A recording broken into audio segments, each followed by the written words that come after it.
दोस्तों, वास्तुशास्त्र हमेशा से एक आम आदमी का जो जीवन है वो किस तरीके से अच्छा रहे और जिस घर में वो रह रहा है उस घर में सुख शांति और सफलता उसे किस प्रकार मिलती रहे, इस विषय पे काम करता है।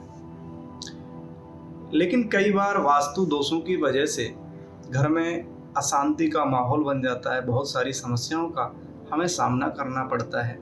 घर के बहुत सारे सदस्यों को बीमारियों का, असाध्य रोगों का सामना भी करना पड़ता है।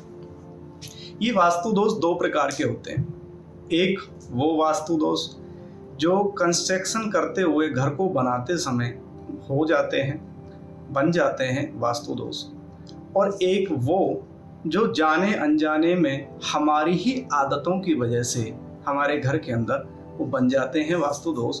उन वास्तु दोषों को आप लोगों को आज मैं बताने वाला हूं कि वे कौन कौन से वास्तु दोष होते हैं।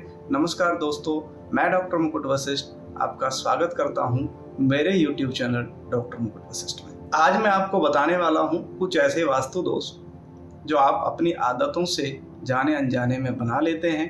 आप अगर उन वास्तु दोषों को दूर कर लेते हैं, अपनी उन आदतों को छोड़ देते हैं, तो आपके घर के अंदर से वास्तु दोष भी समाप्त हो जाएंगे, खत्म हो जाएंगे और आपकी जो परेशानियां हैं वो भी दूर हो जाएंगी। तो इन वास्तु दोषों में सबसे पहला जो दोष है वो है घर अपने बेडरूम के अंदर आप कभी भी झूठे बर्तन ना छोड़ें। अगर आप अपने बेडरूम में झूठे बर्तन छोड़ते हैं तो घर में स्त्री का जो स्वास्थ्य है उसको बहुत ज़्यादा समस्याएं रहने वाली हैं। घर की स्त्रियां बीमार रहने वाली हैं और घर में झगड़े हमेशा लगे रहेंगे। इन दोनों चीज़ों को कोई भी ठीक नहीं कर सकता। इस वास्तु दोष को आप तुरंत हटा सकते हैं। घर के अंदर यानी कि बेडरूम के अंदर आप कभी भी झूठे बर्तन ना छोड़ें। जो दूसरा मेजर वास्तु दोष है वो ये होता है कि आप अपने बेडरूम के अंदर कभी भी ड्रिंक और स्मोक ना करें। अगर आप ऐसा करते हैं तो आप अपनी प्रोग्रेस को रोक रहे हैं। आपको जो सफलताएं हैं वो नहीं मिलेंगी, बहुत ज़्यादा संघर्ष आपको करने पड़ेंगे और आर्थिक तंगी का भी सामना करना पड़ सकता है। तीसरा जो वास्तु दोष है वो ये है कि बहुत सारे लोग शौक में सीढ़ियों के नीचे या सीढ़ियों पर बैठ करके अपने बहुत सारे कामों को निपटाते हैं या खाली समय में सीढ़ियों पर बैठ जाते हैं। तो आप ऐसा कभी भी ना करें। अगर आप ऐसा करते हैं, आप सीढ़ियों पर बैठ करके अपने काम करते हैं या सीढ़ियों पर बैठ करके टाइम पास कर रहे हैं या कुछ भी कर रहे हैं सीढ़ियों पर बैठ करके, तो ऐसा करना आपके लिए दुर्भाग्य सूचक हो सकता है। आप अपने बैड लक को निमंत्रण दे रहे हैं, उसको न्योता दे रहे हैं। आपको बहुत सारी समस्याएं अपने काम में आने वाली हैं, तो इसलिए ये काम बिल्कुल भी ना करें। चौथा जो वास्तु दोष है वो सबसे मेजर दोष है। आप उसका पूर्ण रूपेण ध्यान रखें कि वो काम आप अपने घर में बिल्कुल ना करें।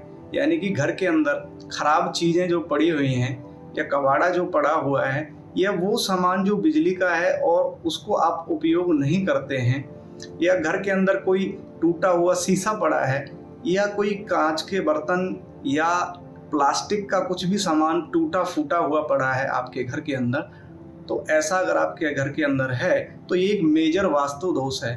ये वास्तु दोष होने की वजह से आपके आपसी जो रिश्ते हैं वो खराब होने वाले हैं, उनमें दरारें आएंगी। चाहे वो रिश्ता भाई बहन का हो, माता पिता का हो या भाई भाई का हो या पति और पत्नी का हो। तो ऐसा अगर आपके घर के अंदर है तो आपके घर के अंदर हमेशा लड़ाई झगड़े होते रहेंगे। आपसी जो रिश्ते हैं वो खराब होंगे ही होंगे। अगर आप इन सारी चीज़ों को घर से हटा देते हैं तो आपका जो ये वास्तु दोष है वो हट जाएगा और आपके जो रिश्ते हैं वो ठीक होंगे।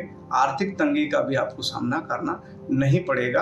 आप तुरंत इन वास्तु दोषों को देख करके आप देखें कि आपके घर में कौन सा वास्तु दोष है, कौन सी आदतें हैं। उन आदतों को आप अगर छोड़ देते हैं तो आपको कोई और उपाय करने की ज़रूरत नहीं है। आपके घर से वास्तु दोष समाप्त हो जाएंगे। दोस्तों, अगर आपको ये वीडियो अच्छी लगी तो वीडियो को लाइक और शेयर जरूर करें। धन्यवाद।